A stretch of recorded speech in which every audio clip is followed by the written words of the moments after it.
miss ka namin ang ating entertainment producer, si Tito Von Belenario. Tito Von, magandang hapon sa iyo. Hi, Lord, and hi, Pauline. Nice meeting you virtually, Pauline. No, ito yung first time natin makakatsikahan ng isa't isa.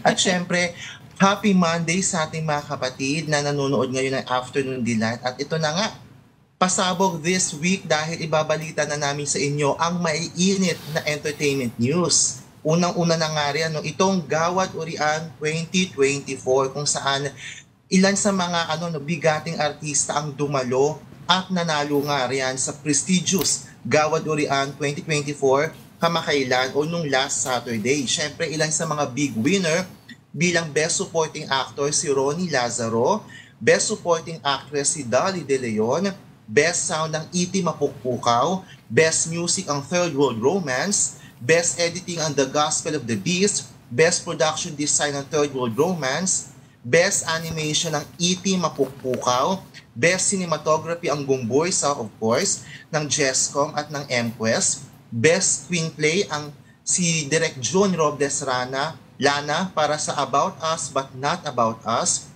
Best Director si Dwayne Ruedas Baltasar ng Third World Romance, at Best Actor si Romnick Sarmenta ng About Us But Not About Us. Siyempre, tinanghal ding Best Actress ito nga si Charlie Dizon para sa Third World Romance at Best Picture ang animated film na E.T. Mapukpukaw. Siyempre, Gawad Urian ay binubuo ng mga academic scholars mula sa iba't ibang universities at talaga namang mga film critics at iginagawad ito every year sa mga deserving talaga na mga artists, mapaharap o mapalikod man ng camera. Lord and Denise? Lord and Pauline, sorry. Okay lang yan, Tito Von. Basta okay, Tito Von, ang Urian, kita mo na yung mga choices sila, yung mga winners sila, ay napakalayo doon sa selection, halimbawa ng FAMAS. At si Charlie Dizon mismo, binanggit niya na ito yung matagal na niyang inaasam-asamang magkaroon ng Urian. No? Tama ba, Tito Von? Alin ba yung mga yung medyo pareho na nasa listahan ng FAMAS at sa listahan ng Urian? Ano yung mga yon?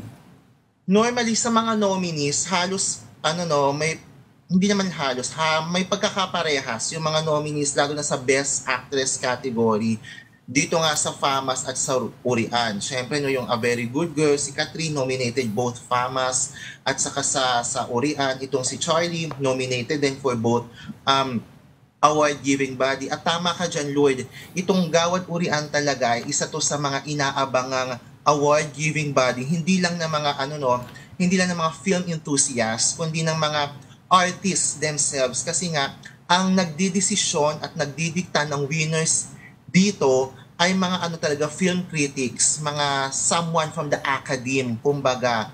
At hindi to basta-basta na nabibigyan ng issue o kulay the past years na may mga nagwawagi o nananalo rito sa Gawad Urian. Pero syempre, isa ito sa mga kapitapitagan nga na award-giving body dito sa bansa. Syempre, nariyan pa rin yung FAMAS, yung oldest award-giving body, yung Film Academy of the Philippines o Luna Awards, yun daw yung counterpart ng ng Oscars natin. At syempre itong Gawad Urian Awards. Lord and Pauline? Muntik na. Walang pakialam ang Urian sa kinita ng isang pelikula, how it did in the box office, etc. So may sariling talagang criteria ang Urian. Pero Tito Bon, wala namang nangyayaring veteran actress na hindi tinawag sa stage. Wala namang ganyang kontrobersya this time, In fairness naman, Lord and Pauline, walang pasabog na controversy itong ginanap na Gawad Urian awarding ceremony nitong nakaraang Sabado. Parang maayos yung takbo ng program, maayos na ipinresent yung mga awards at maayos ding kinuha o umakyat sa stage yung mga nanalo nga for Gawad Urian. Pero syempre, speaking of Gawad Urian, ito nga big winner nga rito si Charlie Dizon na katatanggap lang ng Urian nung Saturday and the following day. Kinasal agad. Correct. Si Charlie Dizon, ikinasal na kay Carlo Aquino. O diba? Back-to-back celebration talaga ito para sa no, award-winning actress na ito na si Charlie Dizon.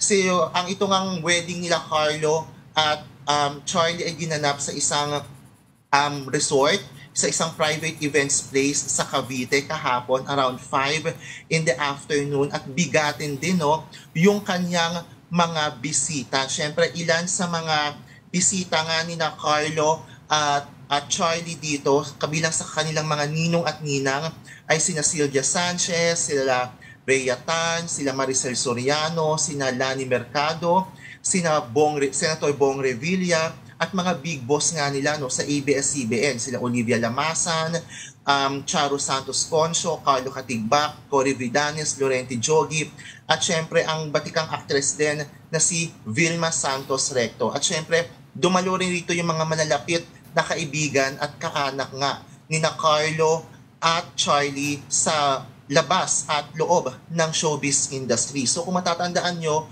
Lloyd and Pauline at syempre mga kapatid, itong sina Carlo at Charlie, the romance between them sparked around 2022 nung naispatan nga sila no, sa isang resort na magkasama dito nga sa La Union. And around 2023 na parang kinonfirm o nagsalita si Carlo Aquino na they're going out ni Charlie, and after a few months during the promo of Pira-Pirasong Paraiso, nag-open up nga itong si Charlie Dizon tungkol sa relasyon niya kay Carlo Aquino sa guesting niya no, sa isang morning show natin dito sa TV5, yung Frontline sa Umaga, Good Morning Kapatid. So ngayon, after more than a year of dating, ito na nga, kinasal na ito sila Carlo Aquino at Charlie Dizon. At nakakatuwa dito, Lord and Pauline, nagulat yung netizens, nagulat yung publiko dahil naging biglaan nga itong pagpapakasal ni na Carlo at Charlie. Lord and Pauline. And congratulations. Pero nalulungkot ako. Bakit? Ayoko na mabuhay. Bakit? Fan ako ni Charlie Dizon. Pero biro lang yun. Alam mo, mula nang una ko napanood si Charlie Dizon sa Fangirl. Ikaw na ba yung Fangirl? Hindi. My God, galing-galing. Opposite Paolo Avellino. Ang galing, pandemya ito no? Pero doon mo makikita yung talent itong batang ito na ang mature na niya for her age, For her age. performance niya. Dark pero Ang galing ng portrayal niya. Oo. Actually, quit sila. Magaling din kasi umarte si Carlo Aquino. Oo naman. Bata pa Oo lang, naman. Classic. Magkasama sila Lord and Pauline dito sa Third World Romance. Yes. Partner na talaga sila dito. At yun nga, sobrang galing ng performance ni na Carlo at Charlie dito nga sa nasabing film. Kaya naman hindi kataka-taka na marami ring napanalunan itong Third World Romance sa Urian. At ito nga, Best Actress si Charlie Dizon sa Urian Awards. Alam mo ba Lord itong and si Charlie Pauline. Dizon ay nag-training pa sa Korea? Wow. O kasi For acting. lahat For kasi sa P-pop. P-pop. P-pop. Okay, lahat sila ay parang multifaceted yung training nila ron.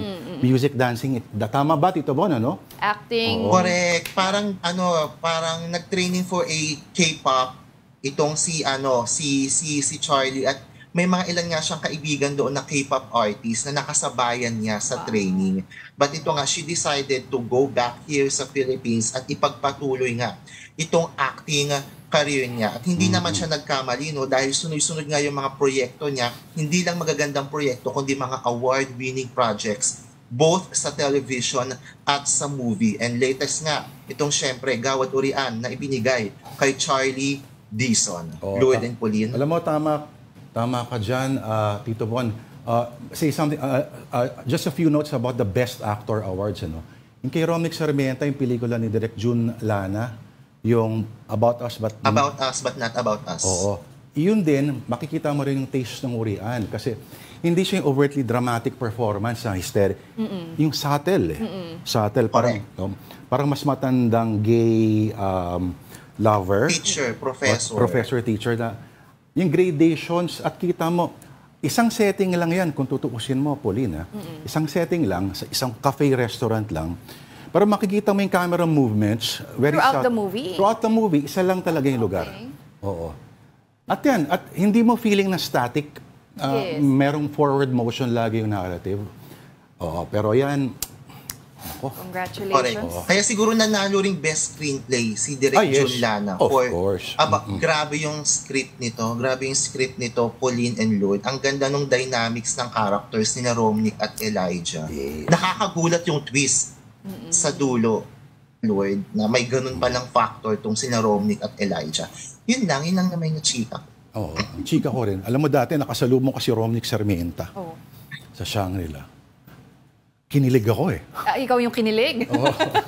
Sabi ko, sir, napapanood kita lagi. Tapos sabi niya, ikaw din, napapanood kita. Oo. Mm-mm. So kayong dalawa. Alam po si Romnick nagtuturo ngayon sa Trinity University of Asia. Nako, Film Sa siguro. Mascom. kasama niya ba si Nagtuturo Angela siya. Lagunsad dyan? Nako, delikado si Romnick. Hindi, biro lang. Nagtuturo siya ngayon sa Trinity ng Mascom. So, talagang in-invive ni Romnick yung pagiging professor, pagiging college instructor. Bagay Ayan. sa kanya. Kaya naman pala, very convincing siya sa role na yan. Dahil, At hindi lang yun. May play ang PETA recently. May mga bata na parang, my God, sino yan? Hindi nila alam. Okay. Heartthrob, noon pa lang heartthrob na si Romnick Sarmienta. bata lang din. Pero ngayon dahil sa urian, heartthrob na may chops sa acting. Diba? Tama Dagdag ba, ko rin, Tito Bon? Lloyd and Paulina, napapanood itong si Romnick Sarmienta sa kapatid serye nga, na High Street, kung saan gumaganap siyang boss sa isang newsroom. Boss siya ni Andrea Brillantes, parang head of news production yung role ni Romnick Sarmienta dun sa High Street. So kaabang-abang din yung bigat ng character niya dun sa nasabing teleserye. Lloyd and Pauline. Alright, maraming salamat sa oras mo ang ating entertainment producer na wala, kakabiyahe lang nito pero walang pasalubong eh. Ayaw sabihin ko saan galing. Tito Von Belenario.